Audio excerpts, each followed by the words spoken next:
সালামু আলাইকুম রহমতুল্লাহ। সেদিন আসলে 27 তারিখ মহাখালী থেকে যশোরের উদ্দেশ্যে রওনা দিয়েছিলাম। আসলে যশোরের একটি ঘটনা আপনাদেরকে শোনানোর চেষ্টা করতেছি। আসলে যশোর যাওয়ার পর আসলে সেই জায়গায় যে ঘটনা ঘটেছিল, আহ, আমি যশোর গিয়েছিলাম। যশোর গিয়ে কিছু সময় ওখানে আহ, পার করলাম। মনোহরি সিনেমা হল, ওইখানে একটু দাঁড়িয়েছিলাম এবং যশোর অনেকদিন মানে আমার জীবনে লাইফে কখনো যায় নাই, তো সেইখানে একটু গিয়েছিলাম সেই জায়গাটা দেখার জন্য।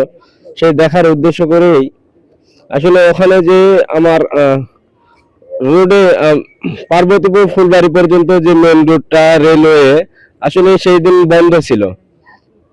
রবিবার দিনে বন্ধ। সোমবার সকাল 8টার সময় ট্রেন আসবে। আসলে আমি ভাবছিলাম যে রাতের বেলা যদি আমি বাসায় যেতে পারি, আসলে আমি চেষ্টা করতেছিলাম যে রাতের বেলা যদি আমি বাসায় আসতে পারি আসলে তাহলে আমার পরের দিনটা আমি দোকান খুলতে পারবো, যেহেতু পরের দিনটা আমার একটু এমার্জেন্সি ছিল।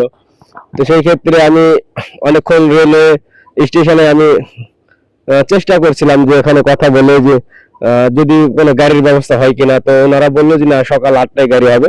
তো আমি আবার টাইম বেশি না কাটিয়ে আমি আবার চিন্তা করলাম যে আসলে ট্রেন না হয় আমি যদি বাস দিয়ে যেতে পারি। তো এর মধ্যে মাঝখানে একজনের সাথে পরিচিত হয়ে গেল। আসলে যে মানুষের সাথে পরিচিত হয়েছে সেই মানুষের বয়সের ম্যাক্সিমাম হলো আপনার 78 থেকে 80 বছর বয়স। সেই মানুষের সাথে পরিচয় হয়ে গেল। তারপরে ওনার সাথে কথা বললাম। ওনার সাথে কথা বলে উনি আমাকে আশ্বাস দিল যে আমি জয়পুরহাট যাব। আমি একজন মেডিকেলের ড্রাইভার এবং যশোর থেকে জয়পুরহাটের উদ্দেশ্যে আমি রওনা দিব। তো আসলে আমি তার কথা বিশ্বাস করলাম যে আসলে হয়তোবা সঠিকটা হতে পারে। তো আমি তার কাছ থেকে তার সাথে ছিলাম। উনি বললো আমার স্যারের সাথে কথা বলে যদি আপনাকে নিয়ে যাওয়া যায় আমার গাড়ি করে। তাই আমি বললাম আচ্ছা ঠিক আছে, আপনি যদি নিয়ে যেতে পারেন তাহলে আমার একটু উপকার হতো। তো উনি আবার কি করছে, উনি ওনার স্যার আবার বানাইছে কথা, বুঝছেন। ওনার স্যারকে বললো যে আসলে এই ভাই তো অনেক দূর থেকে এসেছে, বাসায় যাবে, তো আমাদের গাড়ি তো খালি যাবে স্যার, তো আমরা ওনার সাথে যেতে পারি। তো আমি বললাম ঠিক আছে স্যার, আপনারা যদি নিয়ে যেতে পারেন তো অবশ্যই ভালো হবে, আমার জন্য উপকার হবে।